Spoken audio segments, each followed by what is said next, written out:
Ինչ անենք, որ այս անգամ հավաքական ընդդիմությունը հաջողի եւ չկրկնվի 2021-ի սցենարն օրինակ։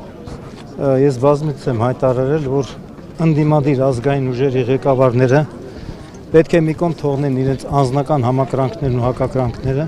մի կողմ թողեն իրենց արտաքին քաղաքական կողմնորոշումները լուսամետ կամ արևմտամետ, մի կողմ թողնեն իրենց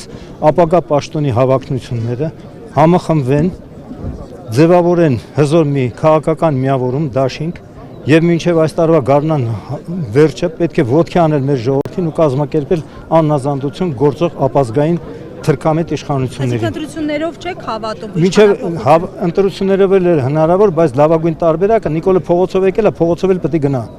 Ուրեմն մինչև այս տարվա գարնան վերջը ամբողջ Հայաստանով մեկ հարկավոր է ոտքի անել մեր ժողովրդին եւ կազմակերպել աննազանդություն գործող ապազգային թրքամետ վարչախմբին։ Պետք է պարտադրել Նիկոլ Փաշինյանի եւ իր կառավարության հերացումն ու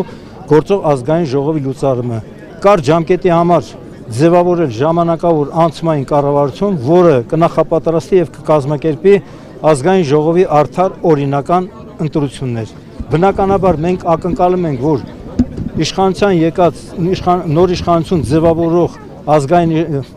իշխանությունները իրականացնել են մեր ժողովրդի նպատակներն հետապնդող մեր ազգային պետական շահերից բխող արտաքին եւ ներքին քաղաքականություն։ Հայաստանում հաստատվելի է օրենքի գերակայություն, իրական արդարադատություն, սոցիալական արդարություն եւ քաղաքացիների իրավահավասարություն։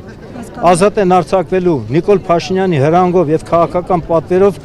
ուրեմն ապօրինաբար կալանավորված մեր բոլոր հայրենակիցները։ Իսկ Նիկոլը եւ նրա թիմակից ու գաղափարակից պաշտոնյաները պետք է ենթարկվեն Հայաստանի օրենսդրությամբ սահմանված կարգով դատական պատասխանատվության։